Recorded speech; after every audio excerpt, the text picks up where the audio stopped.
शहंशाह Baghdad सुल्तानुल औलिया अब्दुल कादिर जीलानी रज़ी अल्लाह तआला अन्हु, उस अजीम शख्सियत का नाम है जिसको अल्लाह तबारक व तआला ने मकाम महबूबियत के साथ मकाम गौसियत अता फरमाया।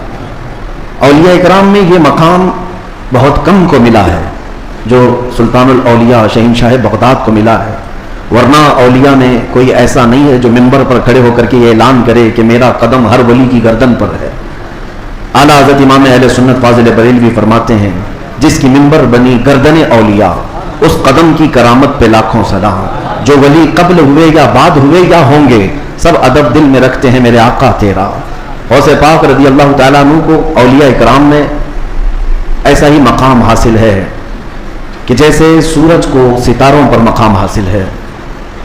आपको अल्लाह ताला ने बचपन से इल्मी शराफत के साथ साथ ख़ानदानी शराफत ऐसी अता फरमाई कि आप अपने वालिद माजिद की तरफ से हसनी सादात हैं और अपनी माँ की तरफ से हुसैनी सादात हैं।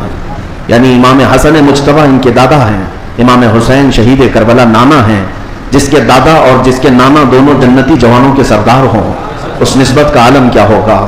मेरे अजीज़ों, घर के अंदर सादात के यहाँ जो परवरिश का मामूल हुआ करता था, इसी से अंदाज़ा कर लें आपकी विलादत 29 शाबान को हुई थी और चांद रात थी, दूसरे दिन को रमज़ान शुरू होने था और चांद में इख्तिलाफ हो गया जीलान में। ये जीलान ईरान का एक इलाका है, उसको गीलान भी कहते हैं, जहाँ आपकी पैदाइश हुई। लोगों के दौरान शक पैदा हुआ कि चांद हुआ कि नहीं हुआ। गौसे पाक रज़ी अल्लाह तआला अन्हु की माँ फातिमा उम्मुल खैर जो निहायत ही शरीफ खातून है सादात की, आपने लोगों से कहा कि रमज़ान हो चुका है, इसलिए कि सहरी से लेकर इफ्तार तक मेरे बच्चे ने दूध को मुंह नहीं लगाया है। पूरे जीलान में ये बात मशहूर थी कि सादात के घर में एक ऐसा बच्चा पैदा हुआ है जो सहरी से लेकर के इफ्तार तक अपने माँ के दूध को तक नहीं पीता। ये उन अय्याम की मैं बात कर रहा हूँ कि अभी गौसे पाक रज़ी अल्लाह तआला अन्हु एक दिन के थे, यानी पैदाइशी तौर पर। मैं आपको ये बताऊं कि आप सब गौसे पाक को पीराने पीर कहते हैं कि नहीं, यानी पीरों का पीर है, और गौशन ज़मीर कहते हैं। सारे सिलसिले वहां तक जाकर पहुंच जाते हैं तो फख्र करते हैं। गौसे पाक से जिसका सिलसिला मिलता है वो दुनिया में फख्र करता है।